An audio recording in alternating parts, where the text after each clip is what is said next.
ત્રાજવું છે. આ વજન માપવા માટે કામ આવે છે. આમાં કંપાસ મૂકીશું અને આમાં 2-3 રબર મૂકીશું.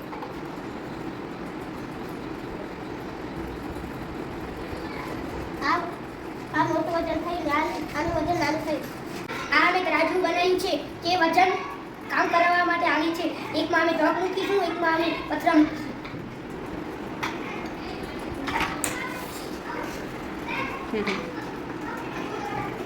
પથરાનું વજન ઘણું છે એટલે પથરાનું ત્રાજવું નીચે ગયું ને ચોકનું વજન ઓછું છે એટલે ઉપર ગયું ત્રાજવું. વજનમાં ભારે છે, ચોક વજનમાં હલકા છે. ત્રાજવું બનાવ્યું છે તેમ આ વજન માપવા માટે ઉપયોગી છે. એકમાં અમે ડસ્ટર મૂક્યું છે અને એકમાં મેં રબર મૂક્યું છે.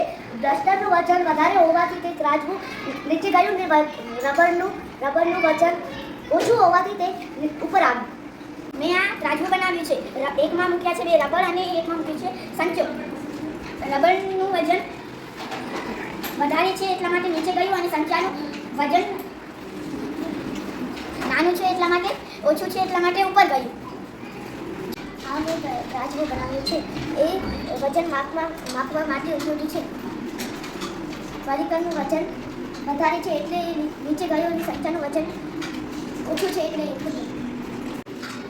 જો આ ત્રાજવું છે, આ એકમાં મેં કલરનું બોક્સ મૂક્યું છે અને એકમાં મેં રબર સંચાનું બોક્સ મૂક્યું છે.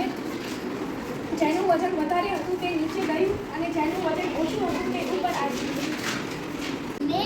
મેં ત્રાજવું બનાવ્યું છે. આમાં 2 રબર મૂકી છે, આમાં 2 સંચો મૂક્યો છે. આપણે જોશું કે કોનો વજન વધારે છે, રબરનો કે સંચોનો. આ રબરનો વજન વધુ થયો છે એટલે નીચે નમી ગયું છે અને સંચાનું વજન નથી એટલે ઉપર થઈ ગયું છે.